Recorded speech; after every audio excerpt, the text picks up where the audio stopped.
was 16, I had my first girlfriend. We lived in an upper-class area, very quiet and peaceful streets. My girlfriend Casey also lived 2 blocks away, so I could walk to her house almost nightly. One Thursday night during break, when I had nothing to do, I started my walk over to Casey's house. It was on the later side of the night, but I didn't really have a curfew, so it didn't matter. But pretty soon, I thought I could start hearing noises from around me. And when I say around me, I mean mostly behind me. The first time I heard it, it was the sound of a bush being shaken a bit. I only turned my head to look for a second. Without stopping, I just started to walk a little faster is all. When I got to the next block, I heard another noise, a twig or small stick cracking. I stopped this time and turned around. All I saw was the empty street and the bushes that lined up along each property to separate the sidewalks from people's properties. Basically, next to the street was a wall of bushes, and I didn't see anyone or anything that could be making these weird sounds. I picked up the pace even more, and I was reaching the home stretch to Casey's house. Of course, there was another sound again. This time, more like footsteps. Quick, light footsteps. I turned again without stopping. No one, nothing. I could see Casey's house now. I called and she picked up right away. I told her how freaked out I was getting because I kept hearing noises. I walked around the bushes surrounding her driveway and stepped onto her property. I noticed her staring out her bedroom window upstairs. She waved at me as she left on the phone, and I waved back. Then she asked me, "Who's that guy right behind you?" I turned right around and saw a fully grown man crouch walking maybe 10 feet in back of me. Hurriedly, I dropped to all fours and I reached for my pillow. I screamed and ran for the door and started pounding on it. The man grabbed me and tried to put me in some kind of headlock, but he let go and ran away pretty quickly. Casey's mom opened the door with a look of dismay on her face. She let me in and slammed the door shut as Casey came running over. I was out of breath and felt like my heart was beating 1,000 beats a minute. Casey's mom hugged me, asked a few questions, then called the police to warn of a dangerous man going around town. Casey's mom let me stay over that night, for obvious reasons, and she drove me home the next day. It was a dangerously stormy night. Everyone in my family was doing their own thing. I was in my room watching TV, my parents were in the living room watching some comedy show, and my sister was playing video games upstairs. I usually enjoyed stormy nights like this because it made me feel relaxed. I was relaxed until there was a monstrous bang on my window. I jumped up and looked outside. There was someone outside my window, but the large amount of rain pouring down the window kind of blurred his face. He started pounding at my window. It sounded like he was screaming for help. I opened the window just a crack, and he screamed in, "Let me in, I'm hurt." The rain was so loud, I had to scream at him to come around front. Then I shut my window. I ran outside to the living room to tell my dad that some man who seems to be in distress is screaming for help outside, and then came the knocks and shouts for help outside our front door. My dad was about to open the front door, but I stopped him. I said, "Wait," because I wasn't sure if it was a good idea. Then the phone rang, and on the TV it displayed the caller ID of our next-door neighbor. My dad ran to pick it up. When I heard him say, "No fucking way," I knew something was wrong. He hung up the phone and said, "Stay away from the door." He didn't explain why, he just went to the window to peek at the front stoop. There is where he said he saw a guy crouched down, pounding on the door, holding some kind of large, sharp tool. My dad yelled through the front door at the man to go away before the cops get here. Then he actually got on the phone with the cops. Eventually, the man outside gave up and he disappeared the next time we checked. When my dad was on the phone with the neighbor, he told my dad that he saw some homeless-looking guy rummaging through his shed and came out with a large chopping axe. The cops found the crazed man wandering around the streets, and it made it in the newspaper a few days later. One night, when I was a really young kid, I was in the living room watching my favorite cartoon. I had the TV pretty loud, but I thought I could hear my mom calling my name from downstairs. I called back, "What?" She didn't answer, so I guessed she couldn't hear me. I heard her call me again, so I went down to the basement. The lights were off, so halfway down I called for my mom. She didn't answer. I didn't know where she could be calling me from, but one thing was for certain though, she wasn't in the basement. I started going back up the stairs, but before I even got to the top stair, I heard my mom's voice again from down in the basement, calling my name. I looked down into the pitch blackness. I ran back up to the top step, turned on the lights, and walked halfway back down, peeking into the basement. I told my wife about what I saw. I didn't see my mom anywhere down there. Suddenly, I got a huge rush of horror. I ran up the stairs, basically crying for my mom. She came rushing down the stairs from upstairs, and I cried to her that something was calling me from downstairs that sounded just like her. She swore to me that she hadn't been calling me. She went down to the basement to check and make me feel better, but I didn't feel better. I'm sure she didn't believe me. Why would she? I was a little kid. But I still know that I heard what I heard. My grandpa recently told me a story. It was about a night he took his dog for a walk. He used to have a small Boston Terrier named Sherry, who he named after an old friend of his who passed away. My grandpa lives like 2 hours from us on a farm, and there's not much that goes on there. He lives with his wife Mary Ann, who he married like 15 years back. Every day, Mary Ann would take Sherry for a walk in the morning, and my grandpa would take her for a walk in the evening. On a regular walk during sunset, my grandpa was walking Sherry down the usual dirt path that ran along the woods next to their property. As we passed a bench, my grandpa passed by another person on the trail who Sherry instinctively barked and pulled towards, like most dogs do when they see strangers. My grandpa said hello to the stranger, who had a large hood up, but the stranger just walked past without even batting an eye, so he and the dog kept walking. Sherry kept looking back every so often and barking, however. My grandpa would tell him to shush and yank at the leash to keep him walking. Eventually, my grandpa would turn around to look at what Sherry could be barking at. The stranger, who passed him by a few minutes earlier, was stalking him from behind a tree in the near distance. My grandpa decided to pick up the pace as fast as possible.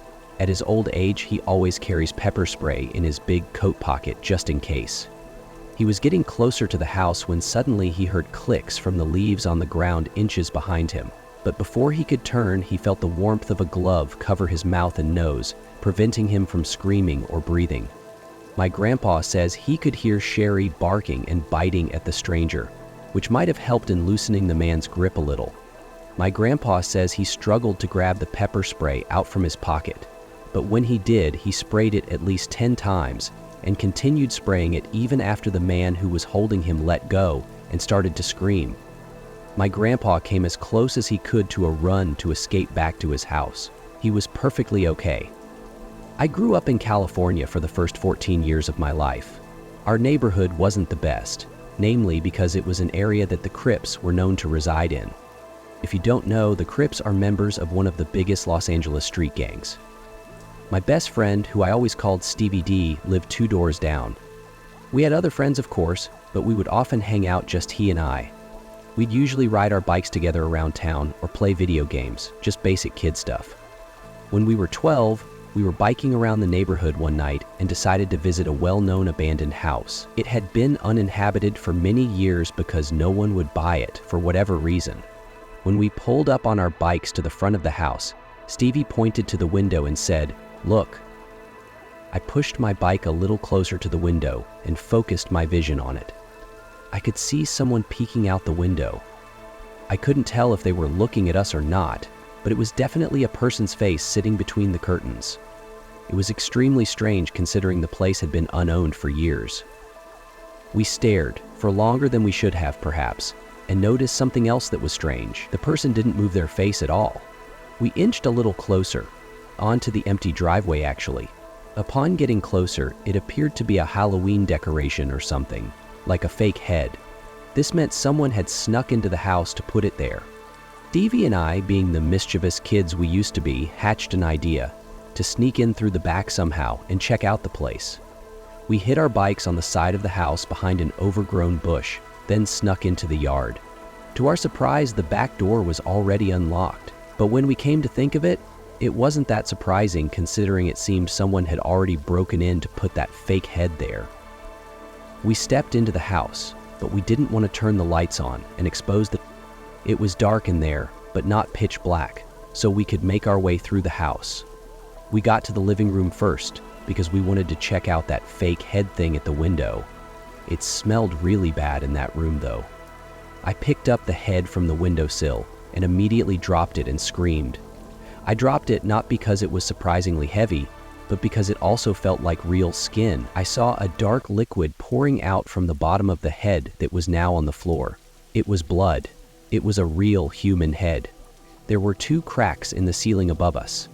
Stevie and I looked at each other with our mouths hanging open.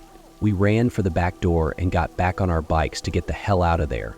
Anyone in our immediate area learned pretty soon that the head belonged to a victim of the crypts, who apparently placed the head there as some kind of message. I don't think anyone knew the full story, but there was a good chance whoever placed that head there was still in the house, because Stevie and I both heard cracks in the ceiling above us, as if someone was coming downstairs.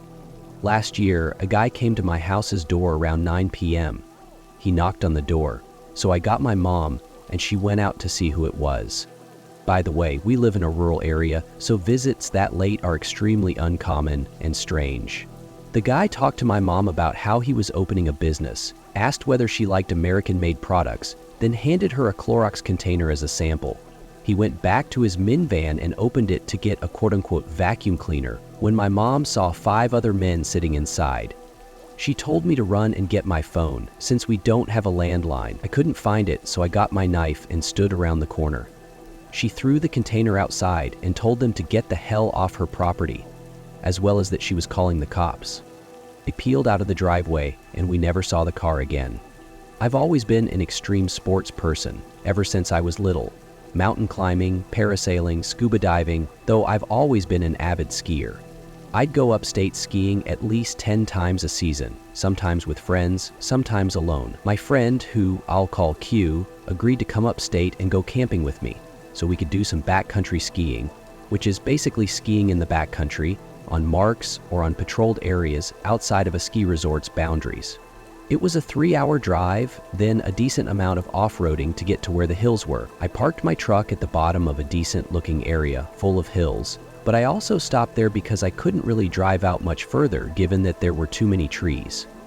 Q and I then proceeded to unload the back of my truck of all our stuff, including ski gear and camping equipment. Then we hiked about a quarter mile, which was an incredible amount of work with all the stuff we were carrying. We found a perfect place to set up camp, right near the bottom of an uphill, and in a bit of a clearing between the trees. Setting up the tent and unloading our sleeping bags and equipment and such was first priority. When all of that was done, we started our hike up the hill to scout the area. We did a decent amount of hiking, but we also got a lot of skiing in. At one point, Q and I lost each other while skiing down a bigger hill. I assumed I'd meet him at the bottom, or just find him eventually. I checked the walkie-talkie just to see if he'd answer, but he didn't, which meant he was probably still going downhill. At some point while I was walking with my skis at the bottom of the hill, I ran into someone, another skier. He sounded very friendly under a ski mask, asking me where the best hills are, and if we were camping and such. He had his skis strapped to his orange backpack. I pointed to the hill I'd just skied down, and also pointed in the direction we set up camp. He said he and his wife were trying to find a good place to set up camp near other people and asked if I could lead him to my campsite. As much as I really didn't want to trek all the way back there, I felt I had to be a good Samaritan and help this man and his wife. I pulled out my walkie again and said into the speaker to Q that I was going back to the campsite for a bit. I started to lead the man who was behind me when suddenly I started getting some static from another end on the walkie. It seemed someone, probably Q, was trying to talk to me, but the connection was shit. Nothing I could do about that except for come back to this hill afterwards. It took a decent amount of hiking and small talk with the man before we reached the campsite. I turned around to him and smiled under my ski mask, which I realized instantly was pointless. He sounded very thankful for he and his wife. Then I finally asked him, "Where is your wife?" He didn't answer. He started to walk closer to me. At first I thought nothing of it, but for some reason, something about his skis and backpack just struck me. They belonged to Q. For a split second I thought, is this Q? Is he pranking me? But it was impossible. The voice was too different from Q. The man was a few mere feet away from me at this point, and he was picking up the pace to a more intimidating approach.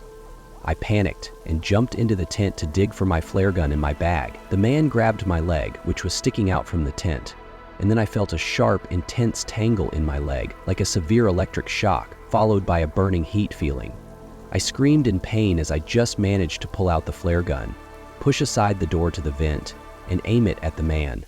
He immediately backed up with his hands in the air, and that's when I noticed the knife dug deep into my leg.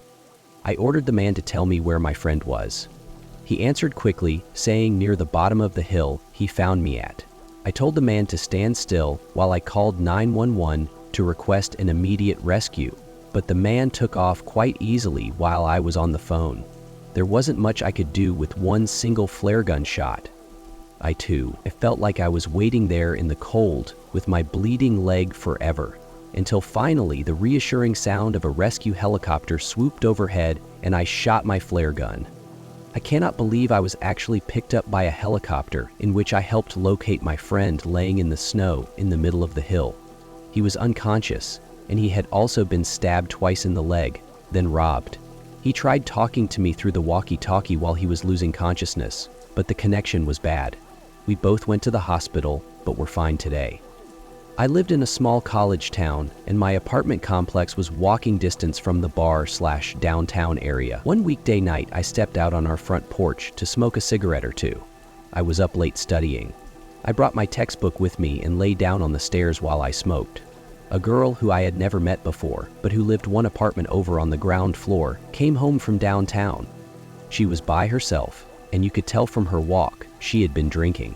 She got in her apartment and barely got the door closed before some guy who came out of nowhere knocked on her door. She opened, and I noticed he introduced himself, which was weird because it was like 2:30 in the morning. Who comes to a random girl's apartment at that time? So I decided to stay outside and pay attention. They ended up talking for over 10 minutes. She later acknowledged how weird the situation was, but did not know how to end the conversation. He would do the creepiest things, like he reached up and struck her hair at least 3 times, and he would try to slowly inch his way closer to her in the door. I made a point of being loud with my textbook so he would know I was there, and he disappeared as eerily as he came. We called the cops, and days later they had the girl and I sit with a sketch artist. As soon as the sketch was made public, floods of calls came in. The guy turned out to be a serial rapist who followed lone girls home from bars and pretended to be a cab offering them a ride. This girl just got lucky because she lived so close to the bars, he didn't get a chance to pull the cab routine. I've only used Craigslist once in my life, and the one time I used it, I got a very sour taste in my mouth. Here's why. The guy posted an ad for a ping pong table that I wanted to buy for my roommate and I. We set up a time for me to come pick it up that night. I had to remove the back seats from my truck so that I'd be able to fit the thing. I pulled up in front of the dude's house and texted him saying, "I'm here." I saw the door open, so I got out from my truck and did a quick speed walk to his front door to greet him. I went for the handshake, but I don't think he saw my arm, so after a few awkward seconds, I put my hand back down. He said in his deep smoker's voice to follow him to the basement. The whole house had a certain distinct smell to it. Not exactly a bad or concerning smell, just a cottony, smoky kind of smell. We got to the basement, and there was the ping pong table, right smack in the middle of the room. Suddenly he said, "Oh shoot, I gotta find the paddles." So he ran back up the stairs and told me to wait right there. I waited for a while down there, assuming he misplaced the paddles and was having a hard time finding them. I started to snoop around his basement a little bit, looking at his pictures and such. It was weird. He had framed pictures sitting on furniture, but they were all pictures of just him, no family members. There was one where he was at least with a dog, but that was pretty much it. I'd say 10 minutes went by, and I was still stuck waiting down there, so I started to get even more snoopy. There was a back laundry/storage room in his basement that I started to observe for some reason. No, there was a drawer to his utility desk that was hanging half open. I pulled it fully open, and it revealed old Polaroid pictures, but these pictures were horrific and disturbing. They were all pictures taken of some girl who was tied to a chair and her mouth covered with tape. There were also yellow folders stacked in a row next to the photos. They were labeled AZ. I didn't have it in me to open the folders and see what was inside. My mind felt like it was on fire, especially when I looked at the folders. I took out my phone to take pictures of the contents of the drawer and planned to send it to my friends immediately, but I didn't have any service down there. It was definitely time to go. I ran back to the door at the top of the stairs, but my nightmare only became worse, finding out the door was locked. As soon as I tried the doorknob though, I heard the deep, raspy voice of the man on the other side of the door. He was apologizing, saying the door was accidentally locked and he would go look for the key real quick. I didn't say a word in response. I examined the keyhole closely, ran back down the stairs to the man's utility desk, grabbed 3 screwdrivers of varying sizes, and tried each one in the keyhole for the door. The smallest screwdriver managed to fit in the rectangular-shaped keyhole, allowing me to turn it just enough to unlock and open the door. I didn't stop and look around. I simply ran out the door into my car. I didn't look back at the house. I simply drove to the nearest police station, showed them the pictures, gave them the address, told them where to find the photos, and that was enough for them to start their investigation. A few days later, I got all the information. The man was part of a child pornography trade on the deep web, which was how he made his living apparently. Why he decided to lock me in his basement, that's beyond me. I have not the slightest idea of what he intended on doing with me, but obviously it was not anything good. I used to babysit in my teenage years. When I was 14, I babysat for a 6-year-old boy named Cody once. His parents left me with few instructions other than to order a pizza for dinner and not let him go in their room. They also left me with an interesting comment that Cody tends to act different than other kids in that he'll talk to himself or his imaginary friend, especially when he played with his toys. So, it was midday, pouring outside.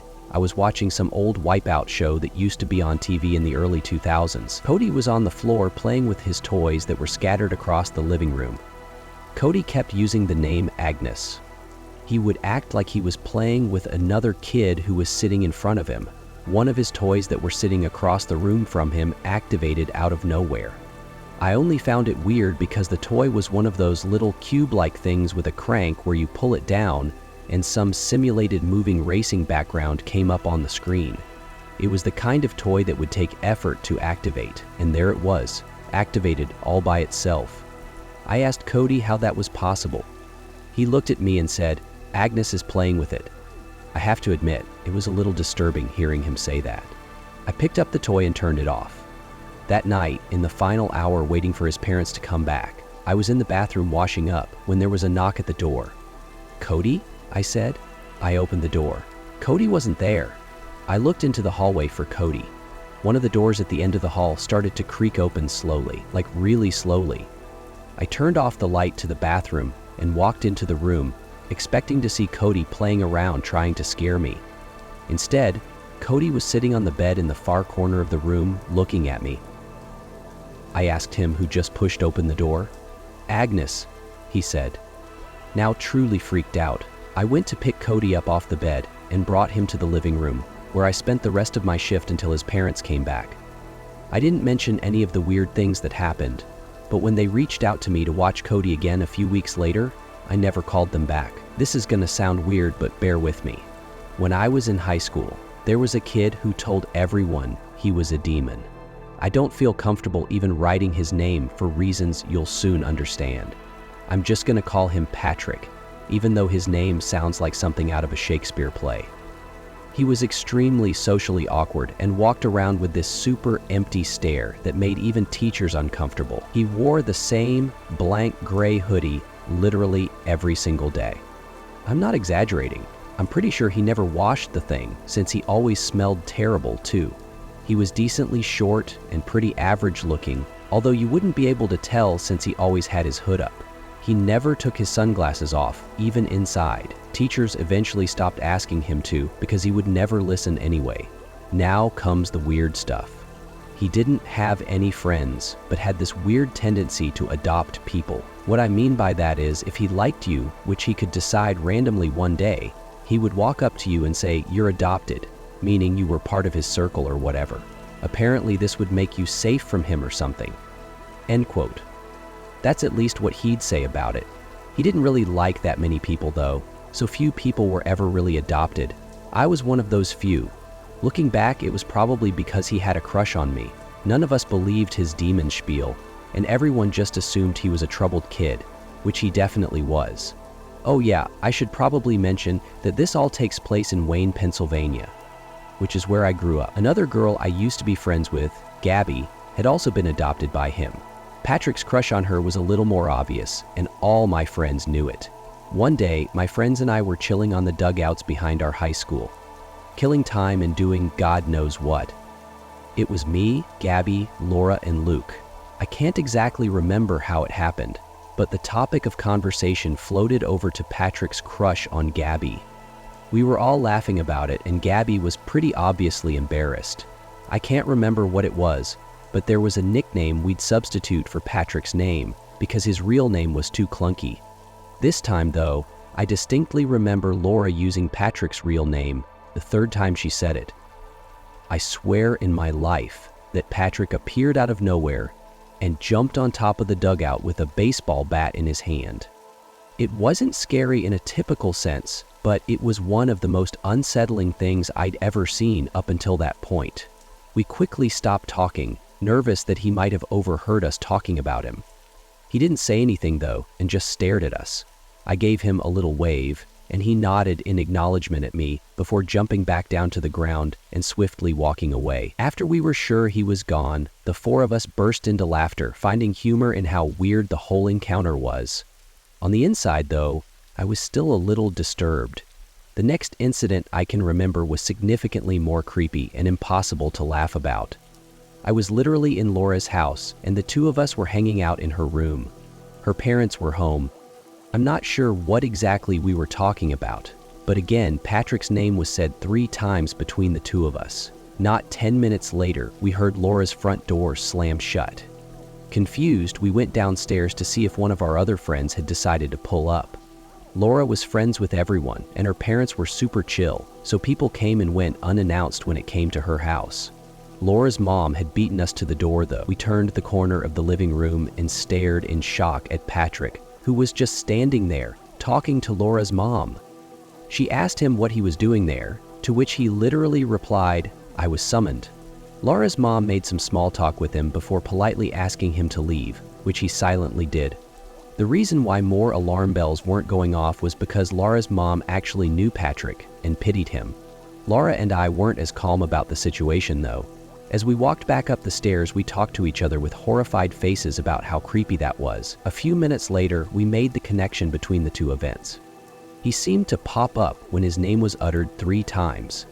I know how ridiculous this sounds, but we had both witnessed 2 unexplainable events and knew Patrick's history of claiming to be a demon.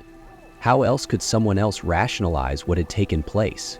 We told all of our friends about the incident the next day, and our friend group swore to never say his name 3 times in one conversation again. Things were going well for a few months, and I started to think that maybe I had overreacted. That is, until one day, when my same group of friends were hanging out at my other friend Johnny's house.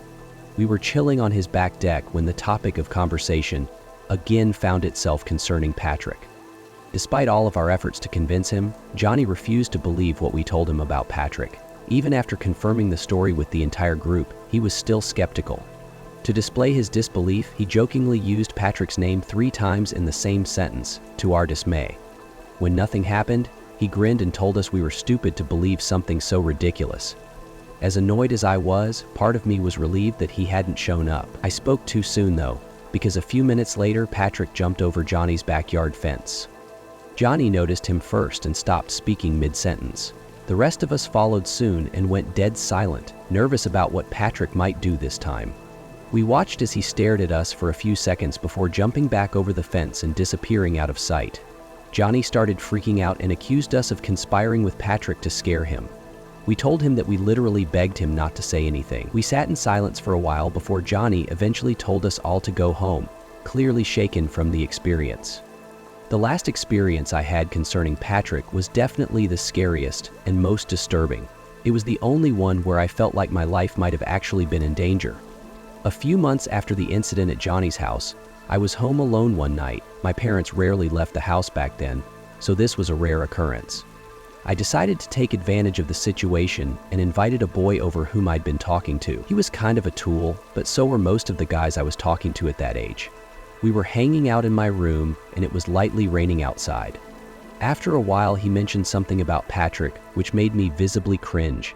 He got confused, so I explained the situation to him. He burst out laughing and told me he was going to say Patrick's name to scare me. I begged him not to, but he did it anyway. Only this time, he didn't just say it. He literally screamed Patrick's name 3 times at the top of his lungs. There was no delay this time. The moment he finished yelling, I could hear the rain instantly pick up outside. A few seconds later, there was a flash of lightning. I started to freak out. The guy I was with actually seemed sorry and told me it was probably just an extremely unlikely coincidence. I cursed him out and ran to my window to look at the storm. I glanced down to look at my driveway and screamed when I saw a silhouette of a person looking up at my window. It was too dark and stormy to know for sure, but I was 99% certain that it was Patrick. I shut the blinds and rushed downstairs to make sure all the doors were locked. After locking the back door, I saw that person again.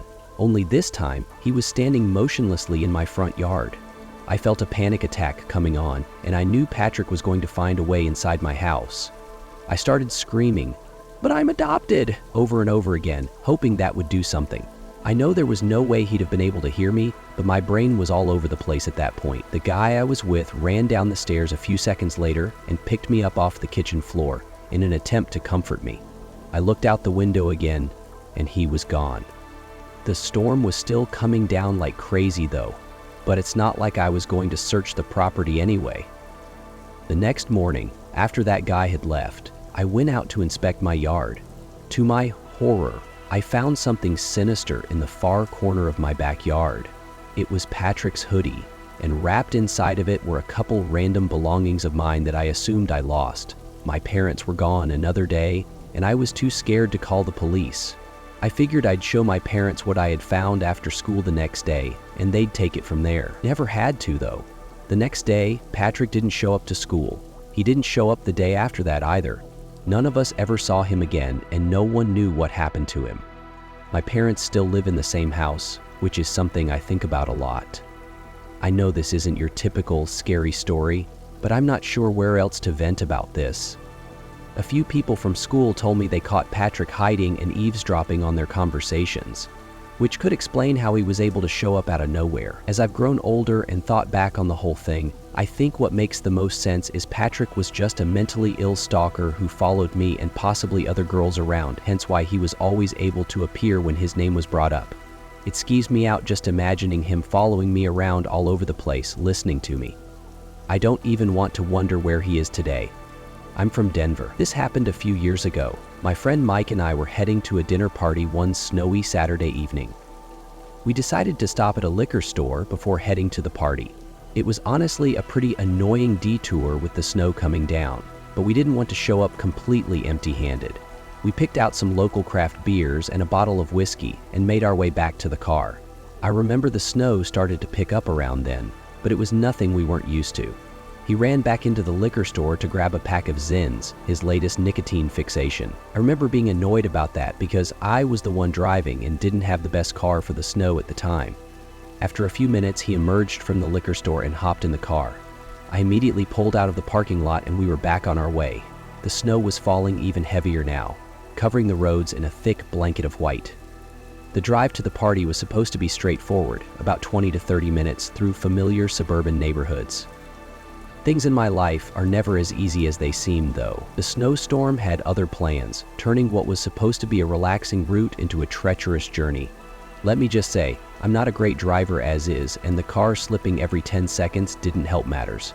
After a tense few minutes driving uphill, I turned a corner and was met with a sight no one ever wants to see. In the middle of the street was a stopped car. Its hazards were flashing ominously, cutting through the falling snow like distress signals. Both the driver's and passenger side doors were open. I was tempted to just drive around it and continue on my merry way, but Mike instructed me to stop. Judge me if you want, but I'm not your typical Good Samaritan. I've been through way too much BS in my life that has ultimately resulted in a distrust in strangers I typically default to. I told him we were late, but he urged me to stop with a concerned voice. Mike had gotten me into trouble before with his childlike curiosity, but this was different. Someone could be in trouble. Reluctantly, I stopped the car, and the two of us sat in a motionless silence for a few seconds. Mike asked if we should check it out, which I told him was what we were doing. He rolled his eyes and told me watching the car run through the windshield wasn't going to accomplish anything. He was kind of right. I really didn't want to get out of the car though. Nervous about the situation, I asked him if he'd just wait a few more minutes, which he reluctantly agreed to. We sat there watching the eerie blinking of the hazards against what was otherwise a beautiful snowy backdrop. Nothing happened, which I was kind of surprised by. Eventually, Mike said he had had enough and was going to investigate. Before I could stop him, he stepped out of the car. I watched with a rising sense of apprehension as he approached the vehicle. As he was doing so, I could have sworn I saw something dark move out of the corner of my eye. It might have been my worried mind playing tricks on me, but this situation was seeming worse and worse to me every second that passed. Not even 10 seconds later, I thought I saw the car jolt a little, like something had moved in the trunk or back seat. Again, maybe my mind was playing tricks on me, but I didn't care. I made a quick-time decision and slammed on the horn, startling Mike, who had been inspecting the inside of the vehicle. He understood what I was communicating and sprinted back to the car. I drove off immediately and told him my suspicion that the whole thing was a trap. He was pretty annoyed when I told him I didn't have any actual proof, but I responded in a firm voice that I wasn't going to risk my life for someone who could easily call for help. The rest of the drive was pretty tense, to be completely honest. He was the type of guy to hold a grudge longer than most. We arrived at the dinner party and things were finally normal again. We were there for several hours, and Mike and I had all but forgotten what happened earlier. After a nice dinner and an enjoyable time catching up with old friends, our host turned on the TV to give some departing guests an update on the snowstorm. He flicked over to the local news, and what I saw was actually horrifying. The police were issuing reports of a stolen vehicle that had been jacked not even 2 hours earlier. They were circulating a spoken account from the victim, which went something like this. A woman was driving her teenage son home from a friend's house when she noticed a car in the middle of the road, hazards on and doors open. The two approached the car to see if someone was in distress, and as they did, 2 men sprang out from behind a snowbank and another emerged from the trunk of the vehicle. They held the woman at gunpoint and forced her to turn over her keys. They promptly sped off with the stolen car, along with the one that had been used in the trap. I stared at Mike with a look of pure fear. That could have been us. The two of us told the rest of the party what happened earlier, and that quickly put a damper on the general atmosphere. But people were eating the story up. The worst thing about this experience is that I'm even more distrusting of strangers than I previously was. I often think about how many people I would have otherwise helped out in a time of need had I not experienced such a meticulous trap. The series of events I'm about to recount happened over 30 years ago, during my early childhood. Forgive me if some details are shaky, but I'll try to remember as much as possible. I was around 10 years old. My extended family was massive. At that age, it was hard for me to remember the faces of all my relatives, let alone their names. At every family gathering, I was introduced to someone whose face I didn't recognize, even though they all seemed to recognize me. My dad was one of 9 children, so I had 8 sets of aunts and uncles on his side alone. My grandparents on my dad's side were extremely well off and had a massive beachfront property, which was communal among my dad and his siblings. I don't know its exact dimensions, but I'm pretty sure it could sleep over 30 people. Because of this, my family would often spend entire chunks of the summer down there. Both my parents had jobs that allowed them to either work remotely or spend a lot of time away from their offices. My dad's siblings and their kids would do the same. There was rarely a time when it was just our family at the beach house. I got along with all my cousins and preferred spending time at the beach house rather than at home, since I was closer with some of my cousins than any of my hometown friends. I liked a lot of my aunts and uncles too.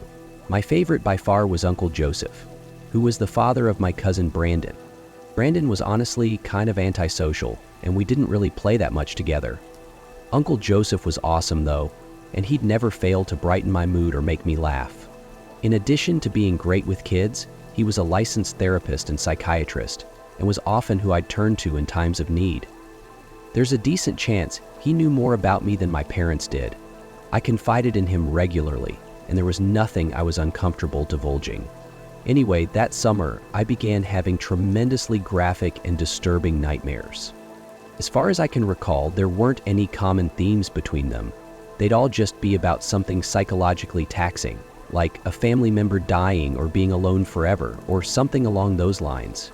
I wish I could provide more details, but I've long since purged my mind of those horrors. I do remember one dream distinctly though. It was one of those false awakening dreams. I woke up and went downstairs to meet my parents for breakfast, like I'd do on a typical morning. When I got downstairs though, they weren't in the kitchen and there was no food on the dining room table. I ran back upstairs and barged into my parents' and then siblings' rooms, but no one was there. The rest of the dream was basically me crying on my bedroom floor, wondering why everyone had abandoned me. After 3 or 4 of those nightmares in a row, I decided to tell my Uncle Joseph, out of embarrassment of telling my parents. He listened with a concerned look on his face as I described the kinds of things I was experiencing, and he even started writing things down in his little notebook. He instructed me to do some meaningful internal self-reflection, as something was clawing at my subconscious. What kind of self-reflection was I supposed to do though? I was 10 years old. He told me he'd mull things over and that I should come back to him if the problem persisted. Of course it did. A few days and nightmares later, I gave Uncle Joseph an update. He told me he'd been thinking about the situation and that he had figured out what was going on in my brain. He said that even though I didn't think it, I was deeply frustrated with my parents and was harboring some unresolved resentment towards them. I was more confused than I've ever been. I was nothing if not a well-behaved, polite, grateful kid. I had always listened to my parents and loved them more than anything. Uncle Joseph knew what he was talking about though. He was a therapist after all. I assumed he had dealt with similar situations in the past and considered myself lucky that he was helping me. I asked him how I should proceed with everything and told him this newfound knowledge kind of scared me. He told me it was perfectly normal that I was scared and that most of his adult patients react in the same way. He then told me it was also normal that I disagreed with what he was saying, since dreaming implies a subconscious feeling that the brain refuses to accept. That did kind of make sense to me. He told me that in the next few days, I should be slightly more disobedient when it came to my parents.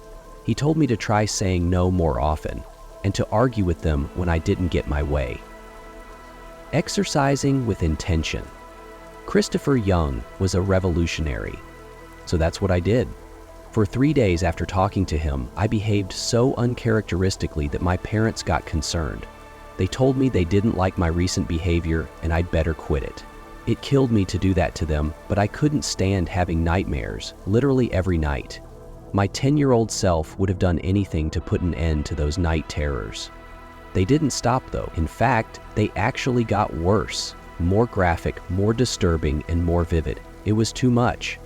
I confided in Uncle Joseph again, and he told me there was one more thing we could try. I begged him to tell me what it was, but he seemed hesitant. After a few minutes of pleading, he revealed what the thing was. He said my brain was too mature for my young body and that I needed to set it free. Obviously, I had no idea what he meant by that. He told me if I had one more nightmare, he'd tell me what I had to do. I went to sleep, terrified that night. I didn't want to set my body free, even if I didn't know what he was talking about. That night, I actually woke up before having a nightmare. In the several days that this had been going on, I had never woken up before having a nightmare. This was new. For some reason though, I was scared to move or even breathe loudly. It wasn't sleep paralysis, but I was scared out of my mind. I stared at the wall in that same position for a full minute, not quite sure what I was doing. The next thing I heard was something I will never forget, no matter how hard I try. Whispering right next to my ear. Uncle Joseph's whispering. I was sure of it. I turned over and screamed, which sent him flying back. He quickly left the room and shut the door. I sat there in a cold sweat. Part of me thought I was still having a nightmare. Instead of going back to sleep, I ran to my parents' room and told them everything. I told them about the nightmares, about Uncle Joseph, about everything. My dad didn't waste a second. He stormed into Uncle Joseph's room and confronted him. My uncle obviously denied everything, but my dad was a big dude and could easily push him around. A fight broke out between them, and my dad snatched the satchel Uncle Joe carried everywhere. Uncle Joseph promptly gathered up his things and basically ran to his car. My dad started going through the satchel, and what he found was sickening. There were pages and pages of dream things. both handwritten notes and printed articles. Articles about inducing dreams, specifically nightmares. Personal notes about different techniques, previous data, and types of experiments. It was horrific. Uncle Joseph was eventually arrested, as the police found some even more suggestive things on his computer. I'm not going to go into full detail, but I'm sure you could piece together what they found based on Uncle Joseph wanting to set my body free. I never saw him again. I don't know what happened to him long term, since my parents never liked talking about the situation, at least around me. Sometimes I kick myself for being so naive about the whole thing, but there's nothing I can do about that now.